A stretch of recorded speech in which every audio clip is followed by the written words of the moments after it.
Where are you, Tina? I'm in Pittsburgh. Oh, cool. Yeah, are Okay. you in LA?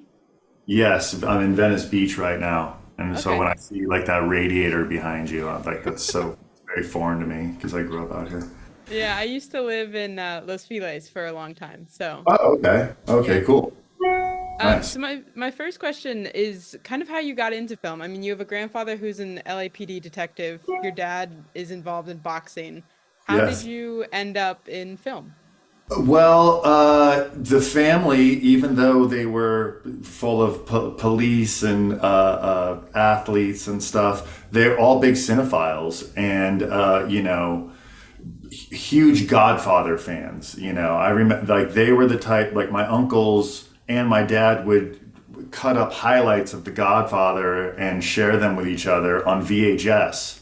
And I used to be so fascinated by that. So definitely, my dad showed he introduced me to a lot of great films at a young age, and then also in my family in the '80s when I was kind of growing up, they had the kind of handy cams, home video cameras that they would make these kind of spoof videos for specific. I remember one specifically called Bruisers instead of Hoosiers, and it was about like they were like rough and tumble street hockey players, and the family would just all gather around the TV and love them. Anyway, I think that was a big part of setting me on the course, and then just boxing itself, growing up going to all the fights. Here in LA especially, it was full of Hollywood people and actors and celebrities, and they were kind of fascinated by the boxing, so it didn't seem like it was a foreign made up thing to me. It felt very tangible kind of growing up here in LA.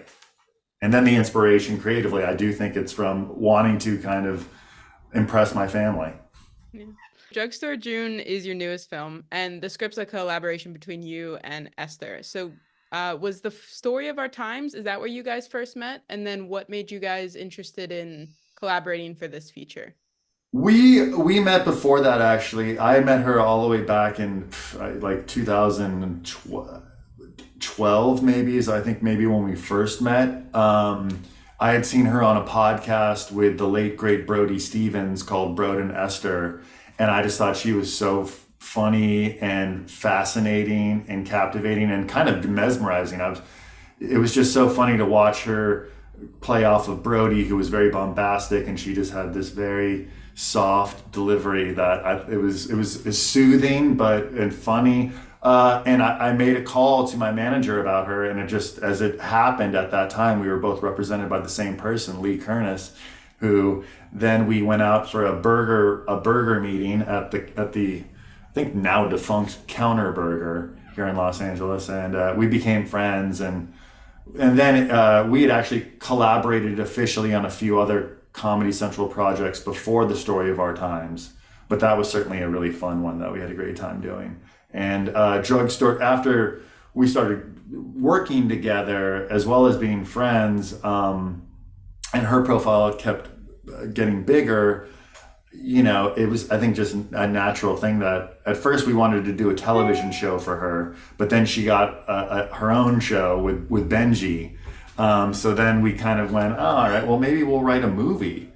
And then we both got caught up doing other stuff, and then we ended up doing a special for her called Hot for My Name for Comedy Central, which that we kind of actually built to kind of essentially be like a sizzle reel for a film project. So that was kind of engineered to kind of show people maybe what a tone for a film might be, all the while we were writing the movie.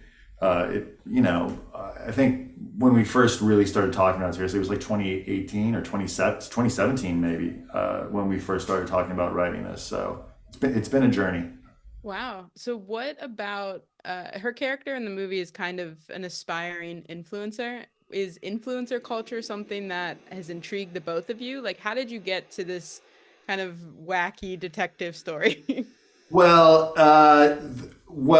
that's kind of two separate questions. The influencer culture, Esther was doing a lot of.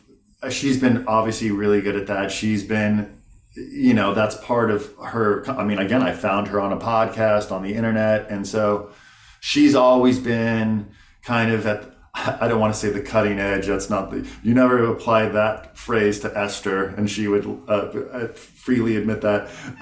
But she was on on those periscopes, the Twitter periscopes at the time, formerly known as Twitter. It was a live stream, and she had the Esther Squad, and you know, she was really funny at it. And so when we were writing the movie and we were talking about, okay, how do we make the Esther movie? And you take all the things that we love about Esther, that I love about Esther, that I think a lot of other people love about Esther, and the way that she speaks to people on social media is really funny. She's got a really funny delivery, and she's pretty fearless the way she speaks, right? So we knew that we wanted to incorporate that somehow. The whole mystery and the robbery and the crime thing, that came about because, you know, just as movie lovers, and we wanted this to have a throwback feel, and we just didn't want to just go, okay, how do let's just transpose Esther's stand-up bits into a movie, even though there are a couple of punchlines from her classic stand-up bits that we incorporated. But we wanted to kind of elevate it with a genre element, with a genre story, to make it just a little bit more fun and to give it a movie feel, and make it a real movie, and find an interesting way to kind of move June, you know, our cinematic proxy for Esther. How do we move her through a story in a fun way that isn't just kind of boring, or just, you know, elevate it a little bit. So that was kind of the inspiration for those things. Hopefully we achieved that.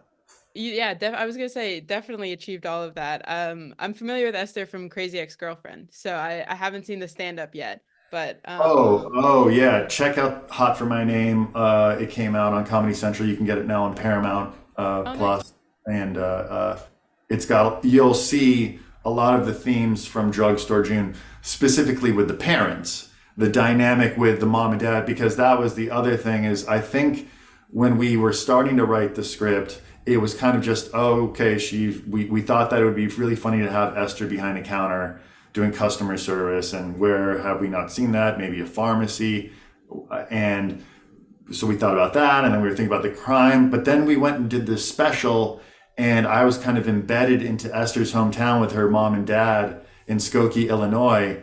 And because the special has like a half documentary with her and her parents, and it is just so funny to me, and her parents were just so funny. I was like, oh my gosh, if we can just kind of figure out a way to create a fictional narrative that includes this type of banter between your mom and your dad, and even though you're in the movie she's playing late 20s ish, in real life when we were shooting the special she was over 30.